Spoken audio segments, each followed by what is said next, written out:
Hebreos, ¿cierto? Capítulo 3. Nos toca, recuerden que vamos viendo capítulo por capítulo, pensamiento o sección del pensamiento que a veces el apóstol, no sé si el apóstol, pero sabemos que era un hijo de Dios, ¿cierto? Que fue llamado a escribir esta epístola. Y vamos viendo parte por parte cada unidad de pensamiento para entender cuál es el énfasis. Ya sabemos, ¿cierto?, que esta epístola habla de la superioridad de ¿quién? De Cristo, y es un llamado, una advertencia a los hermanos a no abandonar la superioridad ni abandonar a Cristo. Es un llamado urgente. Está llamando a judíos que estaban dudando: ¿será suficiente Cristo? ¿No? ¿Será que Él no era el Mesías?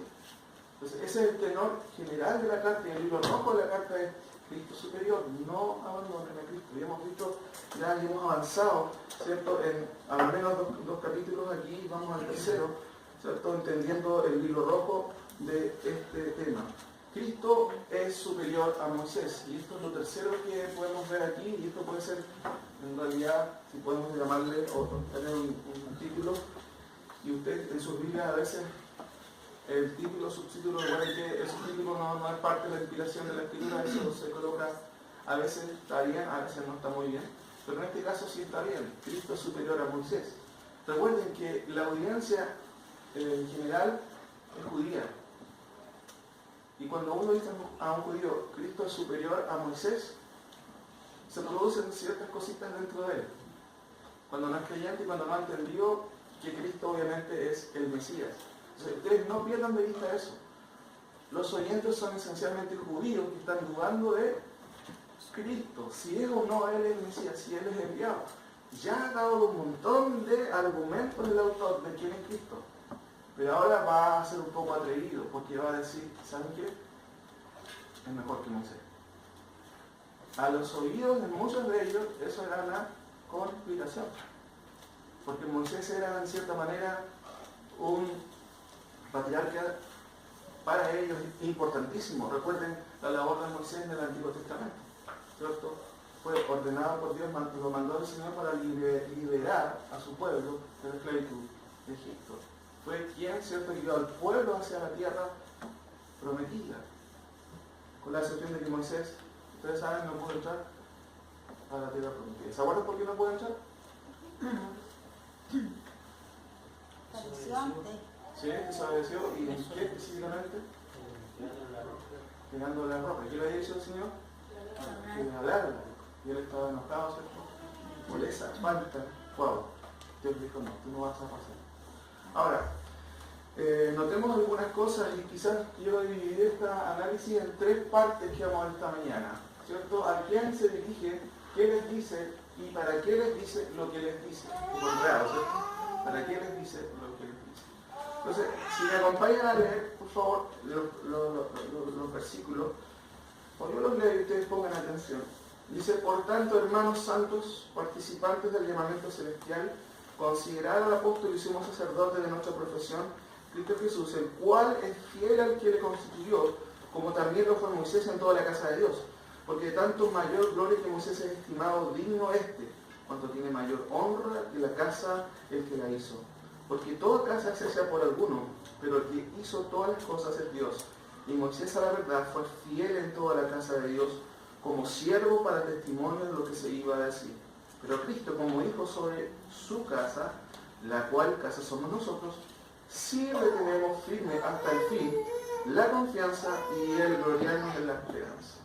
Bueno, hay tres cosas que, como les dije, que quiero ver. ¿A quién se dirige? ¿Qué les dice? ¿Para qué les dice? Lo primero que tenemos que ver es a quién se dirige. ¿Cómo les llama? Fíjense, dice: por tanto, hermanos santos, ¿y qué más?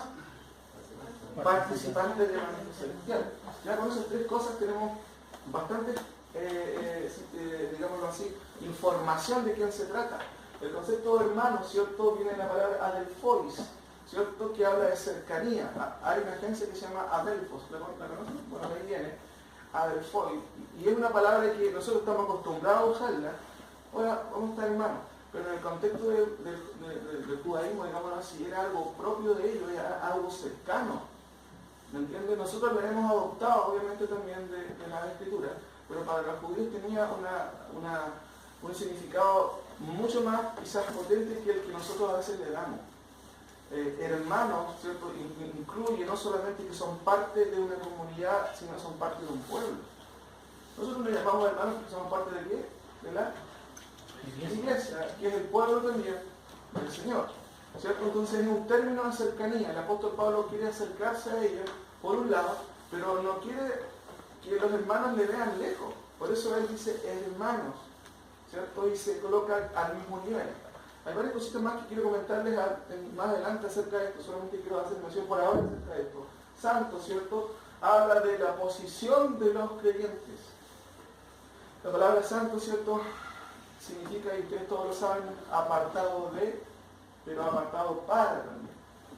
Dios nos, en la Escritura, la santificación, bueno, es el proceso por el cual Dios nos hace santos, que es la santificación experimental, pero también hay una santificación posicional.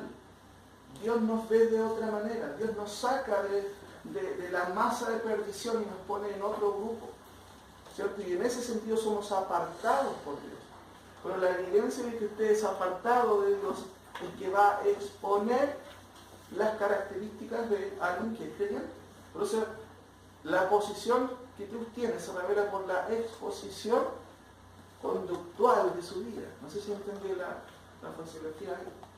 Somos creyentes. ¿Cómo sabemos que somos creyentes? Por la manera en que nos conducimos, por la exposición.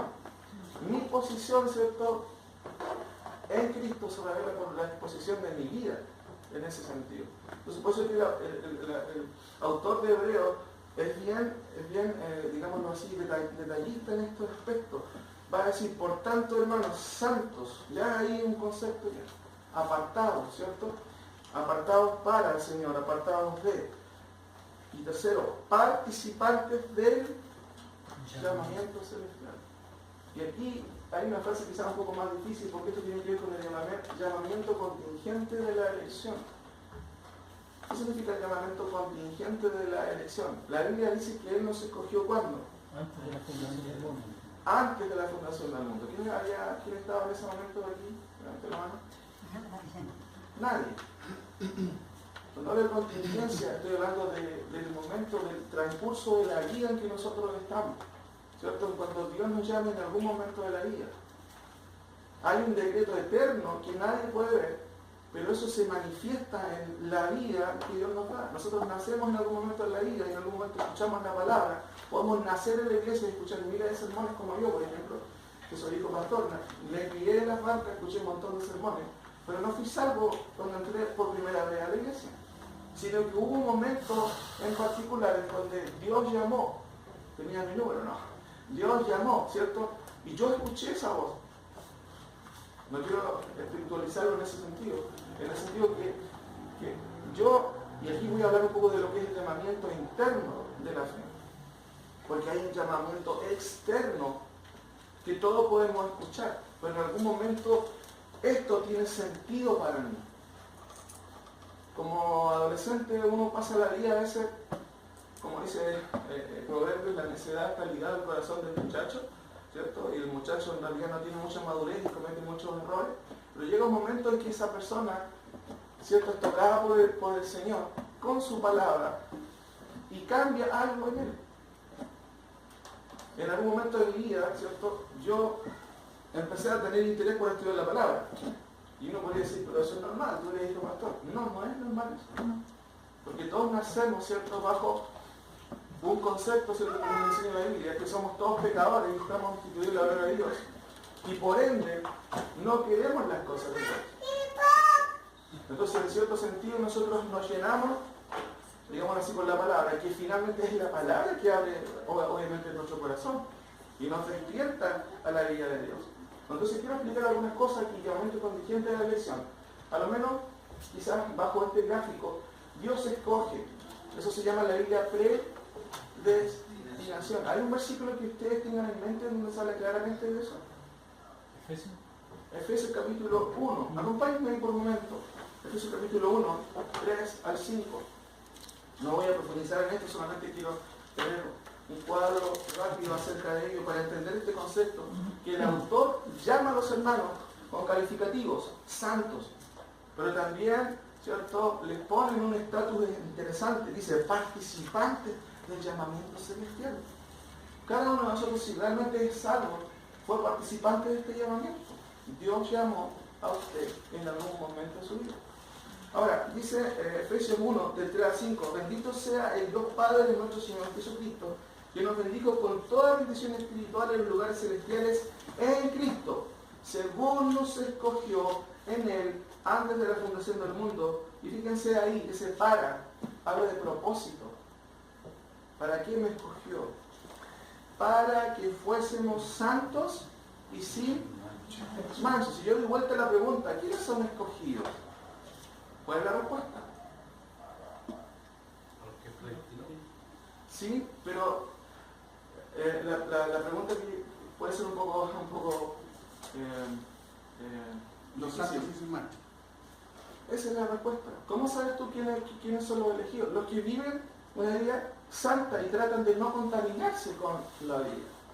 Es cierto que nosotros no podemos saber quiénes son los elegidos así con nombre y todo, pero la Biblia de la iglesia quiénes son los elegidos por la conducta de ellos. Por eso dice, nos escogió para, ese es el propósito, para que fuésemos irregulares en la vida cristiana, ambiguos, intermitentes, no, porque somos santos y sin mancha. Entonces, una de las características que el autor de Hebreos va a replicar a los hermanos es no dejando de congregarnos como algunos tienen por costumbre. Ahí vemos algo práctico de que alguien que entiende quién es hijo de Dios sabe su responsabilidad. Pero no es un esfuerzo de formar y decir, no, quiero ir a la iglesia otra vez. No, quiero ir a escuchar la palabra del Señor. ¿Me entiende la diferencia? Ahora, dice que nos escogió antes de la fundación del mundo para que fuésemos santos y sin mancha delante de Él. ¿En qué basó su elección? En amor, dice, habiéndonos predestinado para ser adoptados hijos suyos por medio de Jesucristo según el puro afecto de su voluntad. La base de su elección es su voluntad, su afecto y su amor. Nosotros estábamos hablando de qué precedía a la predestinación, ¿cierto? Y vimos que era la predilección. Cuando Él va, ¿cierto?, a la sala de huérfanos, y estamos todos nosotros, y Él lo primero que hace es verificar sus ojos en usted, y Él siente compasión de usted, que es la dilección. Y en base a eso Él dice y toma una decisión, predestinación. ¿Y qué significa predestinación? Creo que la palabra lo dice, ¿cierto? Antes destinado. Ahora, segunda cosa que sucede, y esto algunos le llaman, pero no es eso, el ordus salutis, que es un latinismo que significa el orden de la salvación. Después, en el tercer cuadrito vamos a verlo. Después de eso, obviamente, hay un llamado externo de la fe. 1 Corintios 1:21, acompáñenme por favor. ¿Cómo Dios salva a los creyentes? Dice Pablo, pues ya que la sabiduría de Dios el mundo no conoció a Dios mediante la sabiduría, agradó a Dios salvar a los creyentes, ¿por qué cosa? La locura de la predicación. Por la locura de la predicación. ¿Sabe que la palabra locura significa algo tonto, algo estúpido, algo que no tiene sentido para las personas?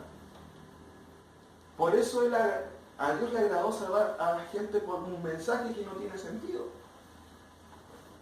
Por eso que a veces quienes no entienden el Evangelio tratan de adornarlo, tratan de hacerlo relevante, cuando el Evangelio es relevante por sí solo. No tenemos que adornarlo. Uno de los errores que se ha cometido, ¿cierto?, es no confiar en la palabra del Señor. Por eso nosotros añadimos a esto otros tipos de cosas. Ya sabemos, una de las cosas que se ha añadido en nuestro contexto, y no solamente en el nuestro, sino en Latinoamérica por años, ¿cierto?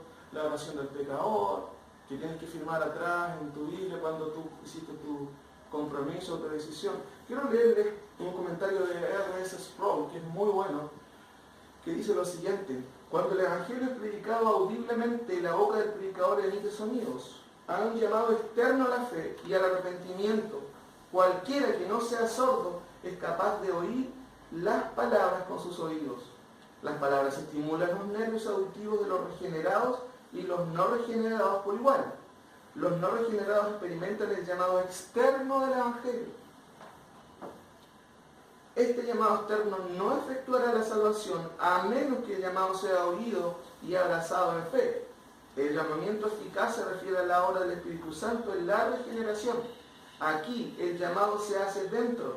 Los regenerados son llamados internamente. Todo aquel que recibe el llamado interno de la regeneración responde en fe. Jesucristo dijo, muchos son escogidos, muchos son llamados, pero pocos los escogidos. Hay un llamado externo en la fe. Cada vez que uno predica el Evangelio, muchos escuchan y dicen, sí, interesante, ya, ok. Pero hay otros que sucede algo, ¿dónde? Acá dentro de su corazón. Hay un despertar interno que provoca en la persona ciertas reacciones totalmente diferentes. Esto tiene sentido para mí. Qué interesante. Pero eso tiene que ver con el llamado celestial o el llamado, como le llaman a teólogos, llamado eficaz de Dios. Ahora, ese plano, mis queridos hermanos, es un plano sobrenatural, en donde a nosotros se nos ordena no inmiscuirnos en eso, porque eso es parte de la soberanía de Dios. Y el error que hemos cometido es meternos en esa prerrogativa que tiene que ver simplemente el Espíritu Santo. Hay otro autor que dice lo siguiente: el evangelista debe evitar que se produzcan interferencias psicológicas al transmitir la llamada de Dios, y tampoco debe fabricar una respuesta artificial a esta llamada. Y hemos visto lamentablemente la historia, ¿cierto?, que esto ha sucedido, que hemos fabricado una respuesta para muchas personas que supuestamente hicieron una confesión de fe, pero en la práctica notamos otra cosa diferente. Entonces nuestro diagnóstico, si nuestra teología es errada, nuestro diagnóstico es errado. ¿Qué le pasa a esta persona? ¿Por qué no viene hace tiempo? A lo mejor le falta visita, ¿cierto? Ese es nuestro diagnóstico. Pero ¿no será que realmente no ha nacido de nuevo? Eso es lo último que pensamos nosotros. Porque nuestra teología a veces nos dice, no, si yo vi, si hizo la oración y todo, levantó la mano. No, si le falta más visitación. No estoy diciendo que sea malo o que sea incorrecto no visitar, eso es correcto. Pero en muchos casos ¿saben lo que falta? Es vida espiritual. Por eso no hay signos vitales de una vida nueva. Yo siempre doy el ejemplo de cuando uno va al hospital, lo primero que uno lo revisa, ¿qué es? Signos vitales. Signos vitales. Respira, tiene temperatura, está vivo, ya, ahí se puede hacer un tratamiento. Eso está muerto. No se puede. Ahora, avanzo. Colosenses 2.13, busquen en su Biblia, por favor. Y esto nos ayuda un poco a entender este concepto del llamamiento celestial. Dice, por tanto, hermanos santos, participantes del llamamiento celestial. Ustedes han sido hechos participantes de algo especial, de algo sobrenatural. No a todos Dios los ha llamado de esa manera, pero sí los ha llamado. Ahora, ¿cuál es la condición en que Él nos llamó? ¿Cuál ha sido esa condición? Preliminar, antes de que Él nos haya llamado. ¿Cómo dice Colosenses? Y a vosotros, estando muertos en pecados y en la incircuncisión de vuestra carne, os dio vida juntamente con Él, perdonándonos todos los pecados. Hay otro versículo bien parecido. ¿Saben dónde se encuentra? Efesios capítulo 2, versículo 1. ¿Se acuerdan? Dice, y Él os dio, ¿qué cosa? Vida, cuando ustedes estaban heridos. Muertos. No dice heridos, ni enfermos. Cuando ustedes estaban muertos.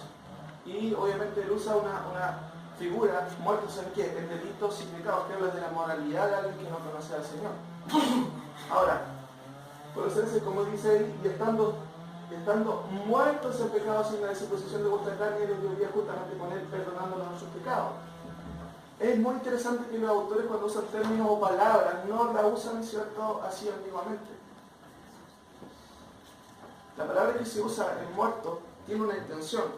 A lo menos en el Nuevo Testamento aparecen como 7 palabras que definen el concepto de muerte. Y Pablo usa aquí en Efesios la palabra necros. ¿Han escuchado alguna vez? De ahí se deriva la palabra necrosis. ¿Alguien sabe lo que es la necrosis? Bueno, aquí Soledad obviamente, hermana Sofía obviamente también, que trabaja en esa área. Miren, solamente una imagen. Esta es la necrosis. Si podría tocar piano el caballero, ¿no? No, ¿por qué? Porque está muerto, ¿cierto? Las células están en un estado de no retorno y lo que ahí se hace es amputación. Chao. El autor usó este concepto, necros, para mostrar, ¿cierto?, a través de esta imagen que nosotros estábamos así, en esa condición, necronizados, espiritualmente hablando, y en base a esa situación nos dio, ¿qué cosa? Vida. Entonces, muchas veces nosotros, y el mal entendimiento que tenemos y que se ha tenido es un concepto más católico acerca del hombre. No, el hombre está herido. ¿Qué pasa si el hombre está herido? ¿Qué necesita? Un médico. Si está enfermo también, ¿cierto? Pero si está muerto, ¿qué necesita? Necesita un milagro. Necesita un milagro. Siempre se muestra la imagen de la persona ahogándose, ¿cierto? Y pidiendo salvación ahí, hermano, me estoy ahogando, me estoy ahogando. Pero la imagen bíblica es que ese hombre se ahogó y está en el fondo del mar. Y cada uno de nosotros está muerto. ¿Y Dios qué es lo que hizo? Hizo un milagro. Por eso que en este orden, ¿cierto?, a este aspecto se le llama una obra monergista. ¿Qué significa? ¿Cómo dice ahí? Mono es uno, y la palabra ergismo, bueno, viene de energía, que significa trabajo. Y de ahí, uno trabajando. También está el concepto de sinergismo. ¿Qué significa eso? Dos actuando. La regeneración, o la regeneración desde el punto de vista bíblico, es monergista. ¿Quién trabaja? ¿O cuántos trabajan? ¿Yo coopero en eso? ¿En cuando Dios me da nueva vida? No. No hay cooperación. Pero en la santificación, sí. Ahora, en este círculo se producen varias cosas. Arrepentimiento, conversión, fe y iluminación. Y les hago una pregunta para que piensen un poquito. Siempre los teólogos hablan del ordo salutis, y significa el orden de la salvación. ¿Qué creen ustedes que viene primero? Arrepentimiento, conversión, fe, iluminación, o fe, o arrepentimiento, o conversión. ¿Qué viene primero cuando se predica el Evangelio y alguien realmente es salvo? ¿Tú crees que la fe? Arrepentimiento. ¿Arrepentimiento? ¿Ya? El orden. ¿Quién vendrá primero? Cuando alguien realmente es convertido. Interesante. ¿Cómo un muerto va a arrepentirse? Yo creo que viene entonces primero. ¿Tiene que ser una de esas cuatro opciones? ¿O puede ser otra? No sé si tiene... actuando. Dios en el fondo va a ser que obre antes de que haya cualquier tipo de conversión o arrepentimiento o eliminación. ¿Y cómo se llama eso? ¿Cómo lo defines en una palabra? Regeneración. Muy bien, sí, regeneración. Pero si estás muerto, ¿qué necesitas? Salvación. Yo no sé. Vida. Lo que nosotros primero necesitamos, mis queridos hermanos, es vida. Eso es la regeneración. Y el concepto de regeneración, ¿cierto?, o el llamamiento interno, se usan desde un enfoque diferente. La regeneración es volver a tener vida nueva. El llamado interno es otra manera de decirlo. ¿Se acuerdan cuando Jesús decía el que tiene oídos para oír? ¿Qué significaba eso? Que no todos tenían el oído para oír. Lo que quiere decir esa frase es que usted tiene oídos para oír, úselos. Úselos. Porque recibió sentidos, recibió vida. Por eso la palabra de Dios tiene sentido para mí. El autor en el capítulo dice, por tanto es necesario que con más diligencia atendamos a las cosas que hemos oído. ¿Quién va a atender a eso? Solamente alguien que ha recibido la gracia de la salvación, la gracia de la regeneración. Entonces, claramente aquí lo primero que nosotros necesitamos es vida. A veces en la Biblia se manifiesta o se explica con este concepto de la regeneración y con el llamado interno. Pero justamente como dicen acá, la fe es una consecuencia de la regeneración. La fe salvífica, porque todo el mundo tiene fe, Si nosotros nos pegamos una vuelta ahora en la Iglesia Católica, debe haber algunos, ¿o no? ¿Tienen fe? ¿Pero es fe salvífica? No. El fruto de la regeneración, del llamado interno, ¿cierto? Es un despertar, es vida. Cuando uno, en la imagen, ¿cierto?, de lo que son la resucitación, no sé cómo es la palabra técnica cuando alguien está, la maquinaria está ahí, reanimación, ¿cierto? Ahí con los golpes eléctricos y voltaje, ¿cierto? Lo primero que se requiere es que funcione el corazón, funcionen los órganos.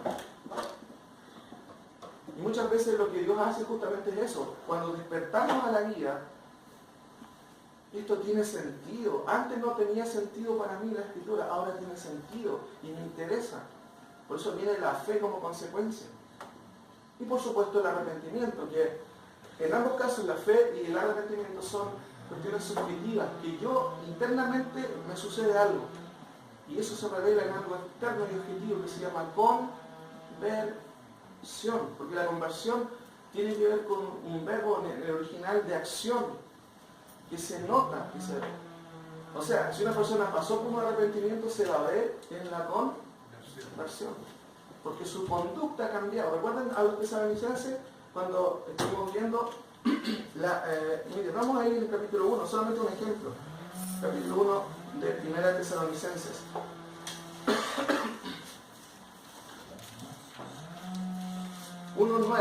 Dice, porque ellos mismos cuentan. ¿Quiénes son ellos? Ahí en el contexto está hablando de personas que veían a estos creyentes tesalonicenses, ¿cierto?, rodeados de paganismo, de dioses, pero ellos mismos se dan cuenta de algo de este grupo de personas. Dice, porque ellos mismos cuentan de nosotros la manera en que nos recibiste y cómo os convertisteis de los ídolos al Dios vivo para servir, al Dios vivo y verdadero. ¿Cómo os convertisteis? Eso es evidente a los ojos cuando alguien tiene un cambio. ¿Me entienden? El arrepentimiento es algo subjetivo, algo que me pasa internamente, pero la conversión es la evidencia justamente de ello. Como dice también otro predicador, la evidencia de la justificación es la santificación. Si tú eres creyente, realmente justificado, eso se va a evidenciar en tu manera de conducir. Ahora, ¿qué viene después? Por supuesto la santificación. Y esa es una obra sinergista, los dos trabajando. Por eso Pablo dice, andad en el Espíritu. No contristéis a quién? Al Espíritu. Ya Dios me dio vida, pero es un trabajo que Dios me ayuda. Y el Espíritu mismo nos ayuda en nuestras debilidades. Ya Dios me dio nueva vida, tengo sentido espiritual que no tenía. Entonces mi camino ahora es fácil, en el sentido de que Dios me ayuda a vivir la vida cristiana.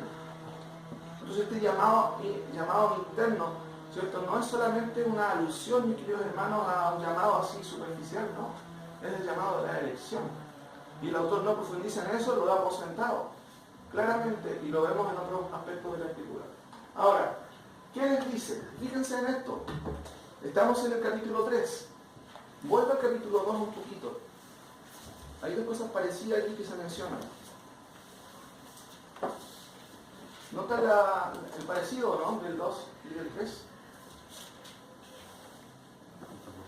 Por tanto, ¿y cómo empieza el 3? Por tanto, pues saben que interesante, son dos palabras diferentes ahí en el original. Por tanto, es necesario que con más diligencia atendamos. El autor usa la primera persona en plural. ¿En qué se nota eso?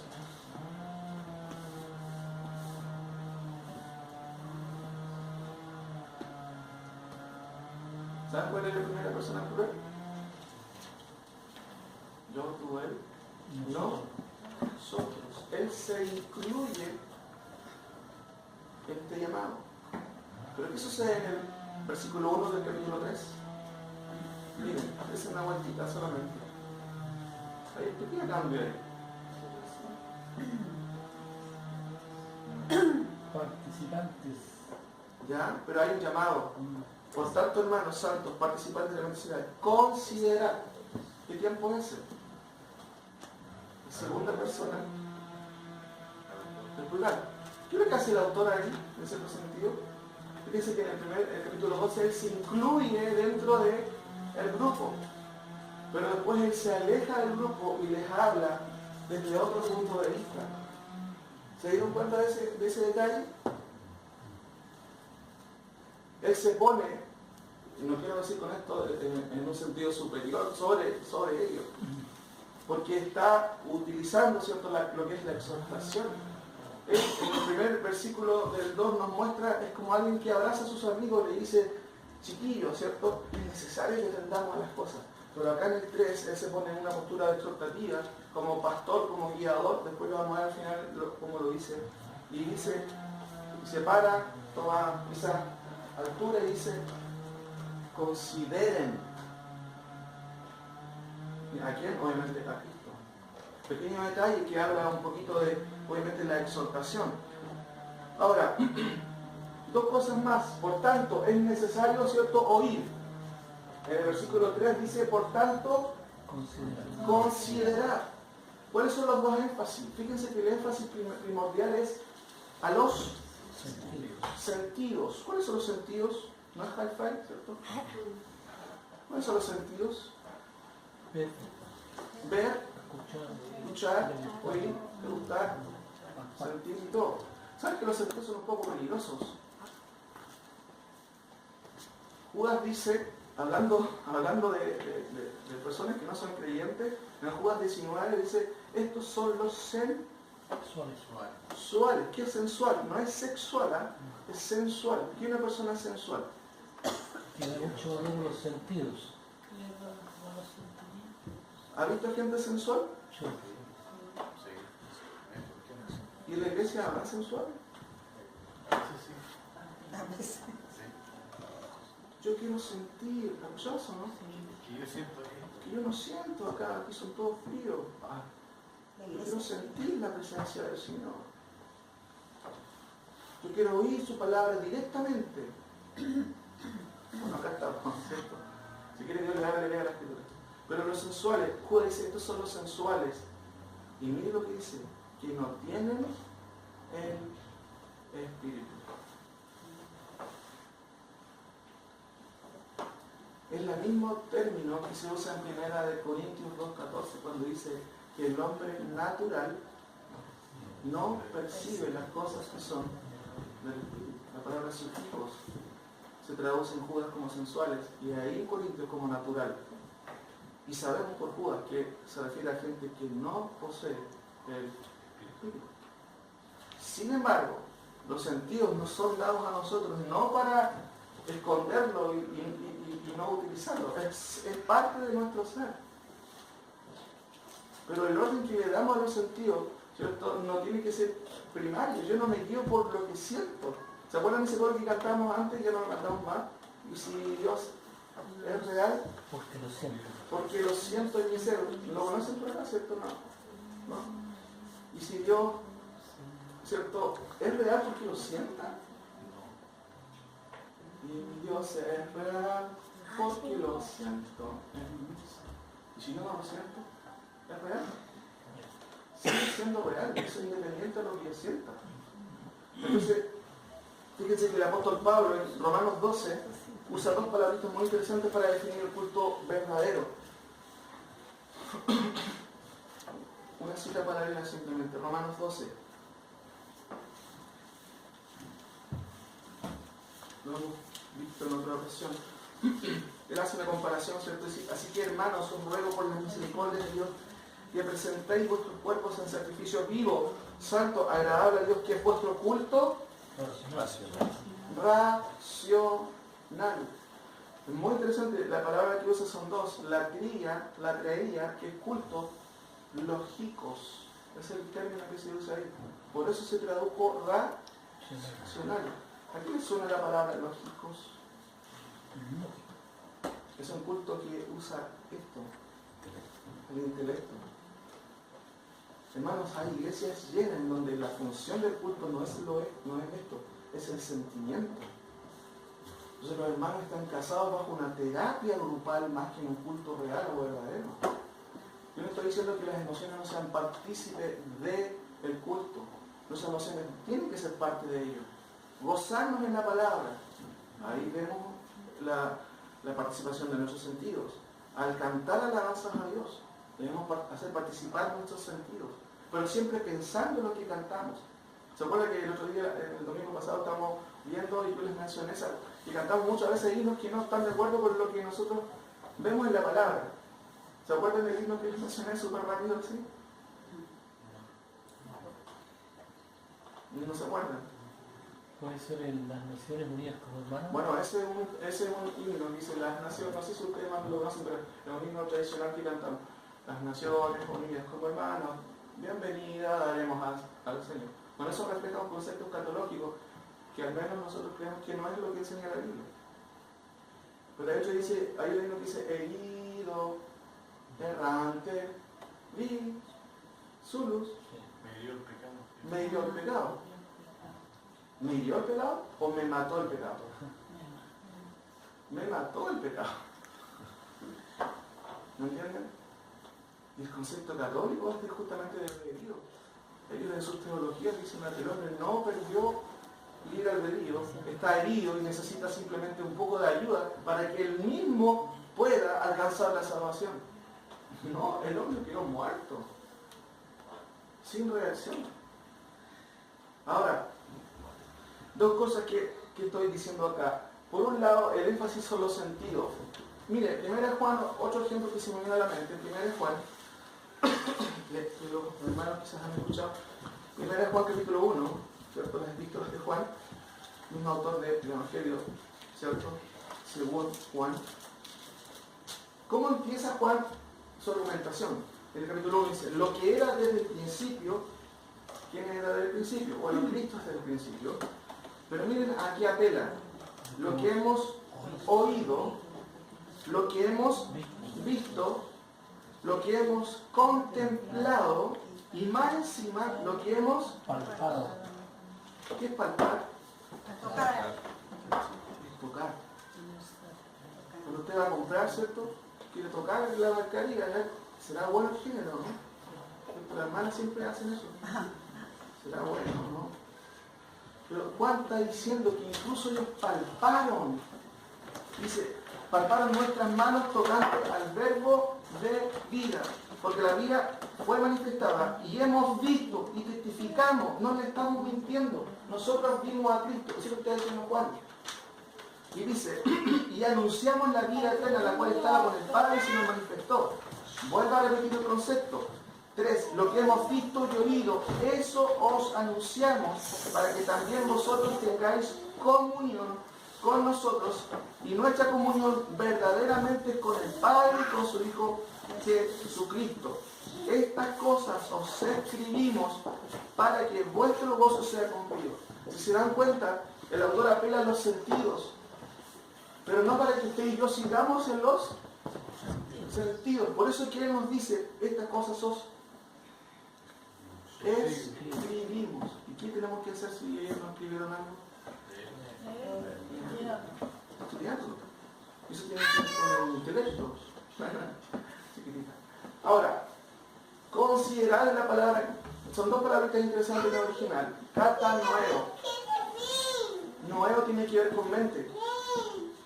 Y significa considerar, pero el significado básicamente tiene que ver con, fíjense, notar pensando. ¿Ha escuchado ese dicho que dice, usted hace las cosas a tonta? ¿La han dicho a alguien así? No sé. Es porque no está haciendo las cosas pensando. El autor de Hebreo está llamando a las personas a considerar. Y eso significa, en el original, ¿cierto? Notar pensando. Cuando uno nota algo, uno está usando la reflexión del intelecto. Y eso es lo que el autor quiere hacer. Considerar. Noten pensando. ¿A quién? Y aquí menciona dos cosas de quién. De Cristo. Dice, considera al apóstol y sumo sacerdote de nuestra profesión. Y lo menciona por tercera vez. Ahora como Cristo Jesús, para que nadie se pierda. ¿A quién se está refiriendo? Se está refiriendo a Cristo Jesús. Pero fíjense, el énfasis es el intelecto. Notar pensando. O dicho de otro modo, percibir reflexionando. Claramente él está apelando a los judíos, ¿cierto? Y también evidentemente había creyentes gentiles, pero esencialmente piensa en ellos, en que ellos deben creer en Cristo, ¿cierto? En base a lo que él está exponiendo. Y hermanos, creer no es un salto al vacío. Cuando usted invita a una visita a alguien que no conoce a Dios, lo que está diciendo cometa suicidio intelectual. Porque mucha gente piensa eso de la fe. ¿Cómo es que un salto al vacío? No. Nuestra fe está basada en hechos históricos, ¿cierto? ¿Por qué razón? ¿Porque Cristo fue un personaje ficticio? Histórico. Fue histórico, ha dividido la historia. Y a través de su palabra vemos ese testimonio.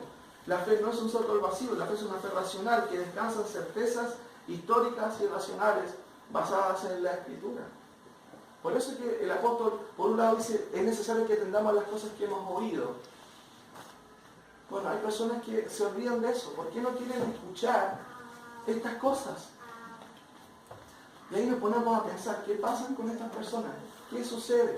¿Por qué no quieren atender a las cosas que se han oído y se han comunicado? Porque hay un escalafón un poquito más superior. Acá, considerar, usar la mente. Y hay lugares que, otra vez la palabra, ¿sí, no? Otra vez el estudio. 2 horas de cántico, 10 minutos de exposición espiritual. ¿Han visto eso? Eso sucede en muchos lados. Porque en el día de hoy hay una hora de ir anti-reflexión. Lo que me hace sentir bien, eso es mejor. No, desde el punto de vista escritural, somos llamados a tener un culto pensado, un culto racional. Ahora, fíjense, estas dos cosas son importantes aquí. Ahora, ¿qué debemos considerar, qué debemos notar pensando? El autor dice, considerar al apóstol y sumo sacerdote de nuestra profesión. ¿Quién? Cristo Jesús. Pero es interesante que por tanto se traduce igual que en el 2, pero acá básicamente es un adverbio y se llama ahí, un poco difícil la palabra, un adverbio encíclico. ¿Qué significa eso? Se traduce de esta manera. Habiendo visto a Jesús en su naturaleza integral, las consecuencias de esto entonces son estas. Esa es la idea. Por tanto, habiendo visto quién es Cristo, considerar al sumo sacerdote, al apóstol Jesucristo. Sigan pensando en Él. ¿Quién es? Y aquí quiero hacer un resumen, un poquito rápido. En el versículo 1 del capítulo 1 se habla de el Hijo, ¿cierto? Se habla de Él como ¿quién? Como profeta. Lo hemos visto y solamente como resumen. En el 2 como heredero de ¿cuántas cosas? Muy bien, qué bueno, qué bueno. De todo, ¿cierto? En el versículo 2 también del capítulo 1, ¿como qué? Como creador. Versículo 3, como divino. Versículo 3, como sustituto. Versículo 5 al 13, como superior ¿a quién? Muy bien, a los ángeles, qué bueno.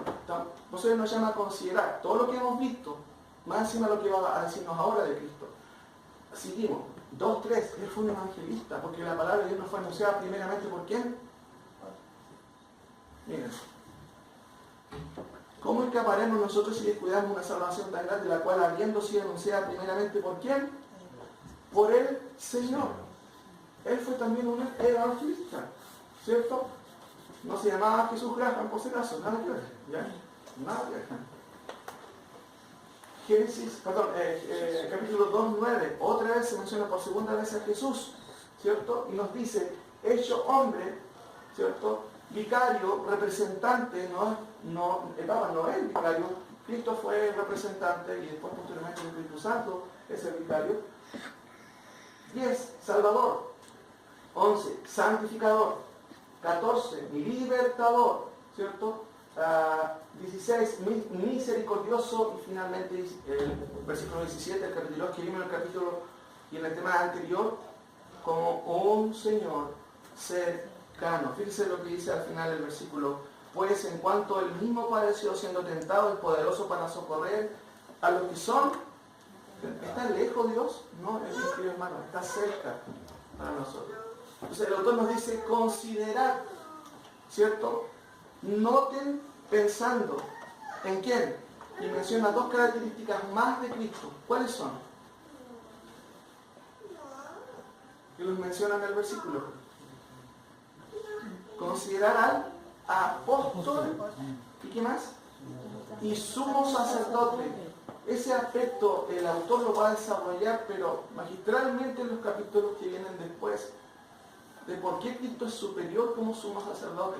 Pero también se menciona una de sus características que tiene que ver con su digámoslo así, apostolado. Apóstol significa simplemente enviado. Cristo no solamente es un apóstol, ¿en qué sentido? Bueno, el apóstol significa enviado, sino también representante, ¿cierto? Delegado de parte de Dios.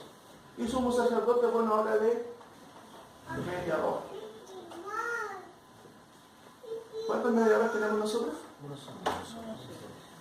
Porque hay un solo mediador entre Dios y los hombres, Jesucristo. Si se dan cuenta, son dos títulos más que el autor de Hebreos está sumándole al currículum de Cristo. Él, aparte de todo lo que vimos atrás, es además enviado de parte de Dios. Interesante, Cristo es enviado, pero Él envió a otros a predicar el Evangelio, a los 12 apóstoles. Sumo sacerdote.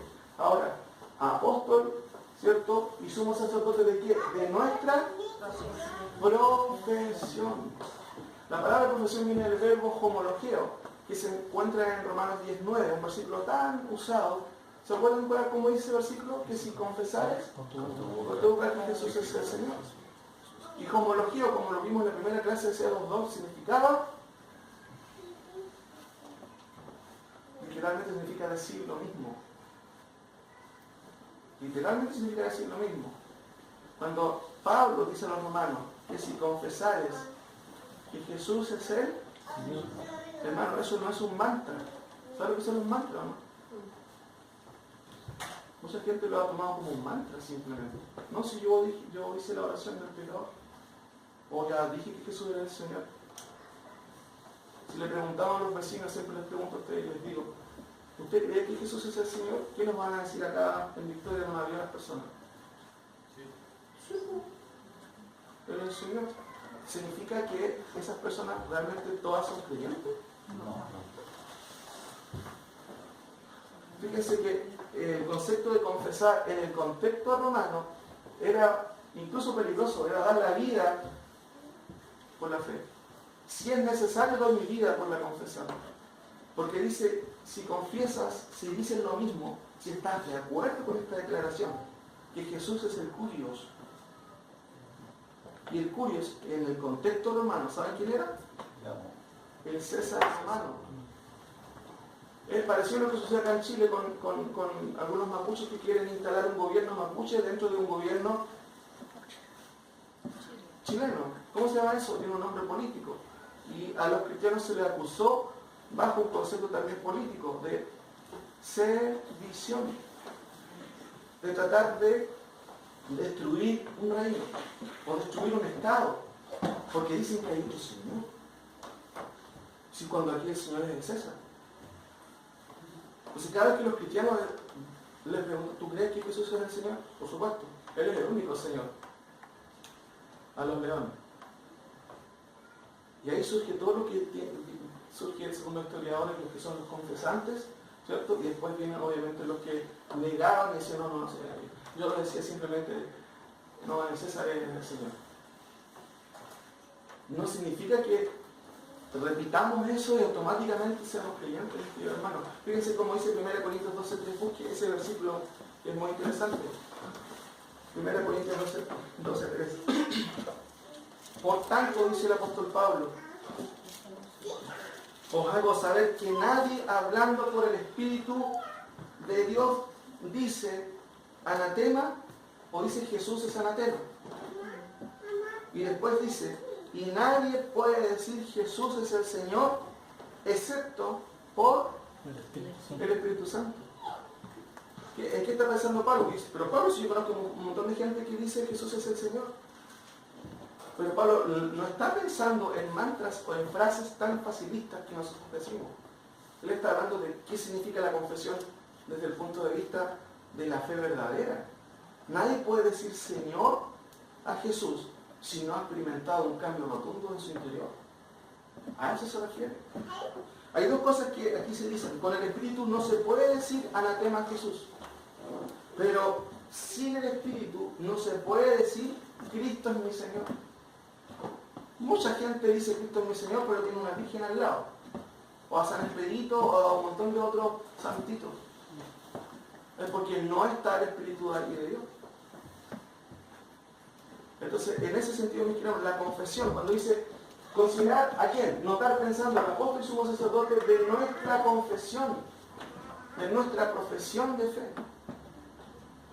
Si yo creo en Cristo, voy a estar de acuerdo con Cristo, no solamente con sus prerrogativas, sino con lo que Él dice.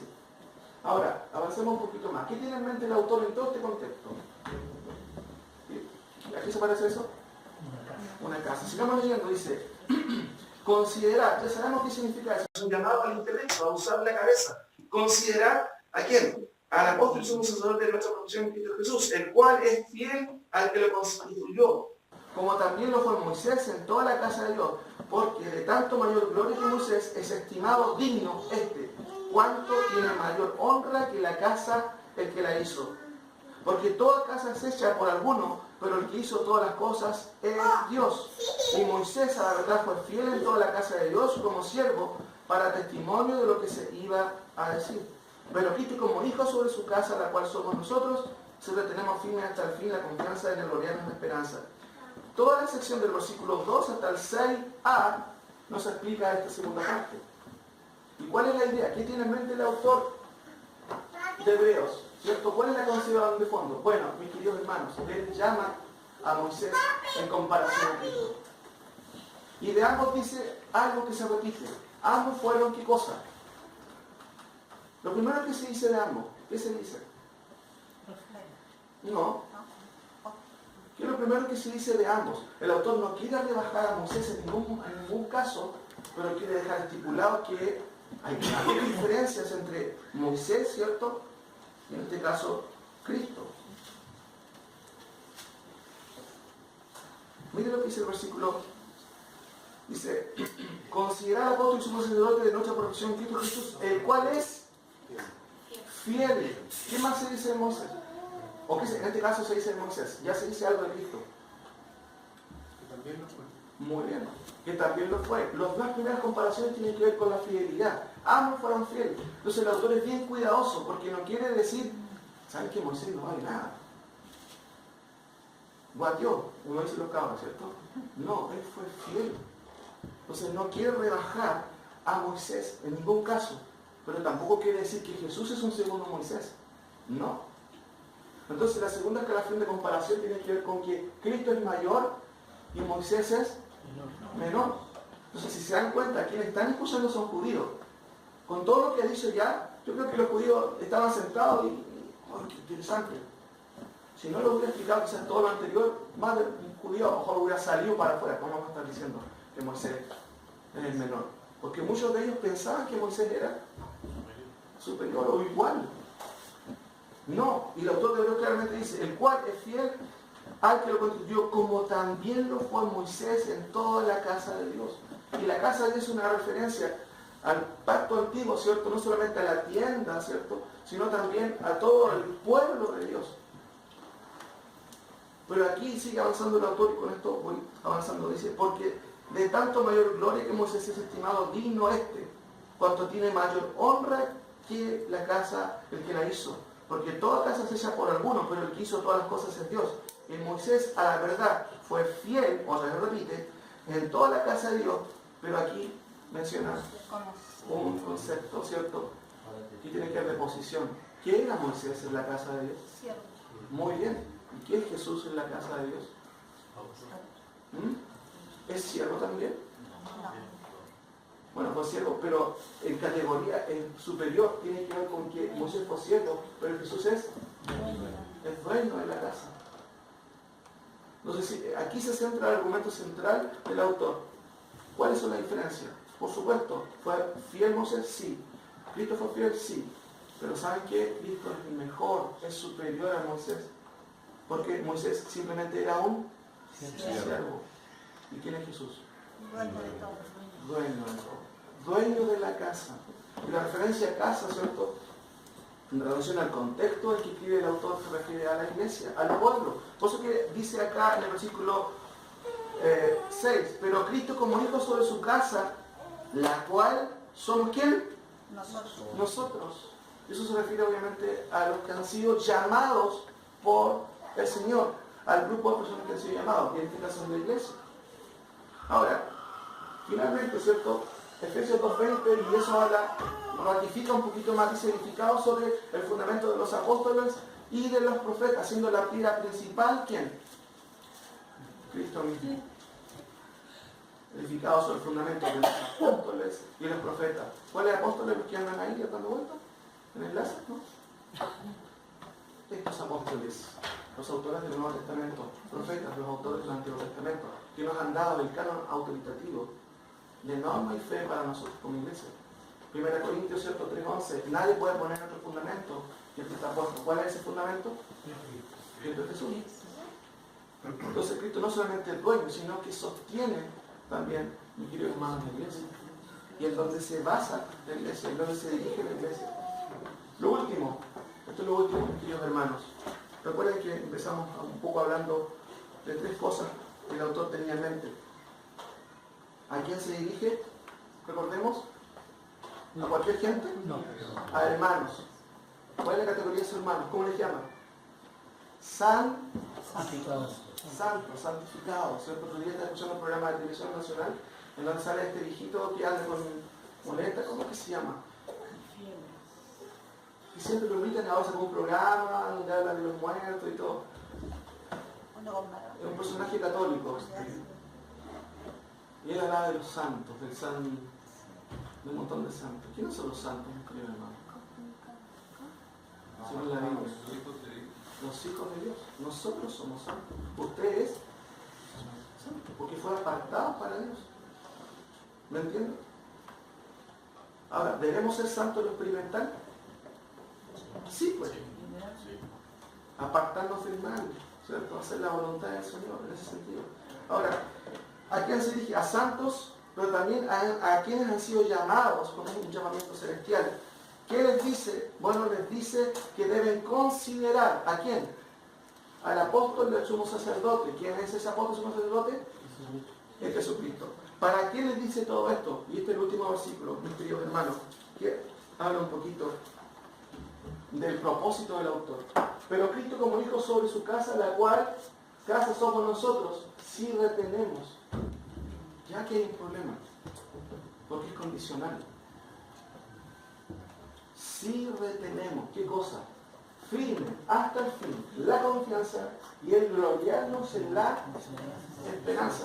Dios espera de nosotros dos cosas claras aquí, y que son de manera, en cierto sentido, interesantes, porque Él está esperando firmeza de nosotros, pero no solamente firmeza y aburrimiento, sino alegría y gozo por creer en Cristo, por seguir a Cristo. ¿Usted está contento por seguir a Cristo? Amén. Por supuesto. Pero tengo que ir un poquito más allá y mostrarles un poquito lo que dice en el contexto. Miren, me llama la atención, yo estudiando decía, ¿por qué dice esto el autor de Hebreo? ¿Por qué es tan categórico? Miren, la lectura literal, esto no se fijen en eso, pero la lectura literal dice, sí, por cierto, la osadía y la jactancia de la esperanza hasta el fin fuerte mantenemos. ¿Qué le llama la atención a la lectura literal? Que la Reina Valera suaviza un poco. Son dos adjetivos que veo ahí. Qué raro. Es como osadía y jactancia, que generalmente son aspectos o son conceptos que nosotros cuando los leemos son negativos, ¿sí o no? Pero literalmente la palabra osadía, parresían, ¿cierto? Significa eso, osadía. Y acá, jactancia, de la palabra caugema, literalmente significa jactancia o orgullo. ¿Me pueden dar una explicación, hermano? ¿Por qué el autor usa? Ese era el sentido original. Le voy a explicar, no se asusten. Miren, parresía, ¿cierto? Y caugema. Parresía casi siempre se traduce en el Nuevo Testamento con eso. ¿La han escuchado esa palabra? Sí. Denuedo. Sí. ¿Saben? Un ejemplo claro, bueno, en Hechos capítulo 13, Hechos capítulo 4, 29, Hechos 4, 31. Busquen esos versículos, solamente estamos viendo los últimos ejemplos para terminar. Hechos 9. Hechos 4.13, por favor, 4.13. Alguien que le pueda dar lectura. Otro que me lea Hechos 4.29 y otro Hechos 4.31. Entonces, viendo el denuedo de Pedro y de Juan, y sabiendo que eran hombres sin letra y del vulgo, se maravillaban y les reconocían que habían estado con Jesús. Ellos hablaban de una manera particular. Lo traduce como denuedo. ¿Qué dice el otro versículo?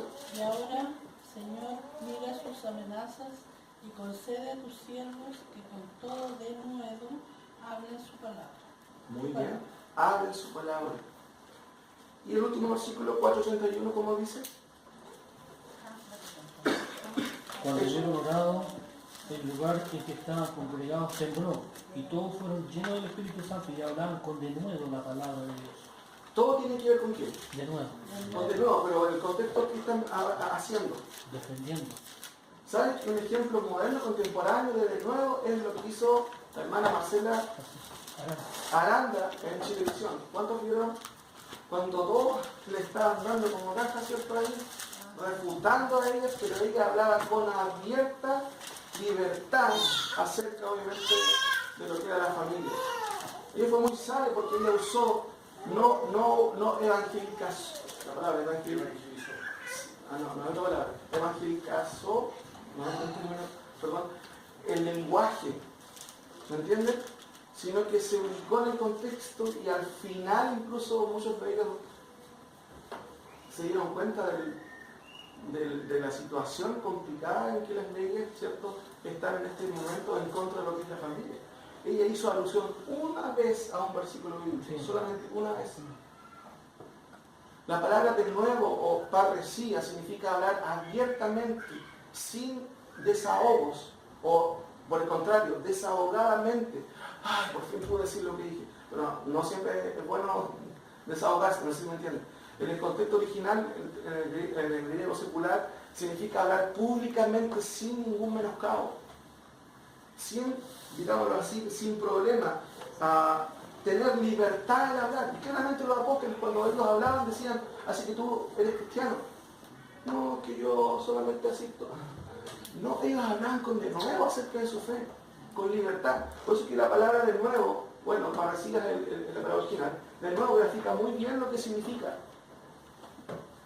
Ahora, la palabra orgullo, habitualmente nosotros lo entendemos como un significado, digámoslo así, negativo, pero no necesariamente es así. El concepto tiene que ver incluso con jactancia. Con jactancia, pero la idea es la jactancia o el orgullo en quién es Cristo. Yo me siento orgulloso en quién es Cristo para mí. Porque yo les pregunto a ustedes, ¿ustedes saben dónde van después que mueran? Al cielo. ¿Están seguros de eso? Sí. ¿Se sienten orgullosos de eso? Amén. Amén. ¿En base a quién? ¿A ustedes o a la obra de Cristo? A la obra de Yo me siento orgulloso por eso. La gente que no conoce a Cristo no tiene idea a dónde. ¿No? Ese es el mensaje. Si yo estoy tan seguro, hermano, yo estoy orgulloso de seguir a Cristo. No es orgullo negativo, entiéndame, porque la Biblia nos manda a ser humildes. Pero mi fe es tan sólida que me da para decir: muchas que soy beneficiado por esta salvación, no por mí, por Cristo. Estoy orgulloso de mi Cristo. Uno se siente orgulloso de recibir a Cristo. Por supuesto. Pero se siente orgulloso en la persona de Cristo, no en mis logros. No sé si me entienden. Porque no son mis logros, son los logros de Cristo. Porque aquí usted es un cristiano, no, sí, Cristo me salvó, no sé. Eso no demuestra la convicción del creyente. Ahora, y con esto voy terminando, mis queridos hermanos. Aquí, si retenemos, recuerden que la palabra retenemos, no la expliqué, pero significa sujetar firmemente. Sujetar algo firmemente, mantener firme, y eso requiere constancia en la fe. Constancia, firmeza, convicción, y miren, perseverancia. Me llama la frase, estoy terminando, me llama la atención la frase de W.T. Conner, muy interesante, que cita el profesor Byron, ¿cierto? hermano Carlos, nuestro profesor, dice, perseverancia no es ir más allá de la fe como una condición de la salvación. Es la naturaleza de la fe perseverar. Si no se persevera, no hay fe. ¿Me entienden? Es parte de la fe perseverar. Por eso el Concilio de II, cuando contesta a los arminianos, dice la perseverancia de los santos. ¿Qué está diciendo con ello? Es que el verdadero creyente va a perseverar. Siempre. No perseveramos para. El que persevere hasta el fin será. ¿Cómo se entiende ese versículo en otros contextos? Hay que cuidar tu salvación. Tienes que perseverar. No. Eso, aparte que está en un contexto, ¿cierto?, escatológico diferente, porque está hablando de lo que sucederá en la tribulación. Bueno, ahí quienes quedan, ahí van a tener que perseverar. Y quienes perseveren van a demostrar con ellos que realmente creyeron. Lamentablemente, en última instancia, cuando ya la iglesia haya sido arrebatada.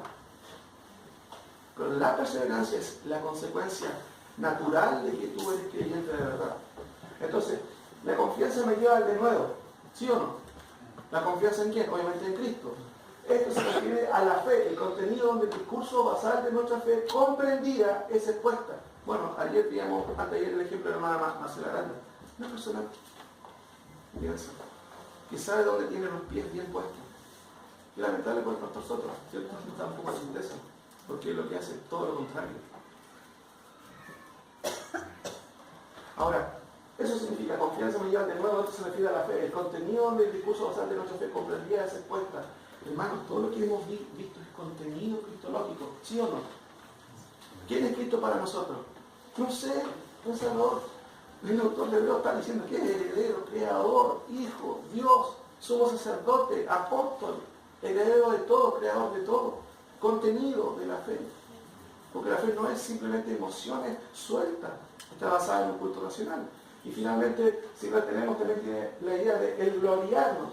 El estar orgulloso descansa en la certeza de que tenemos en Cristo, ¿cierto?, algo seguro. Sabemos dónde vamos. Y son las preguntas existenciales de todo. ¿A dónde vamos? ¿Qué viene después? Como creyentes sabemos nosotros dónde vamos. Y por eso podemos estar seguros. Conclusiones, mis queridos hermanos. El autor se dirige ¿a quién?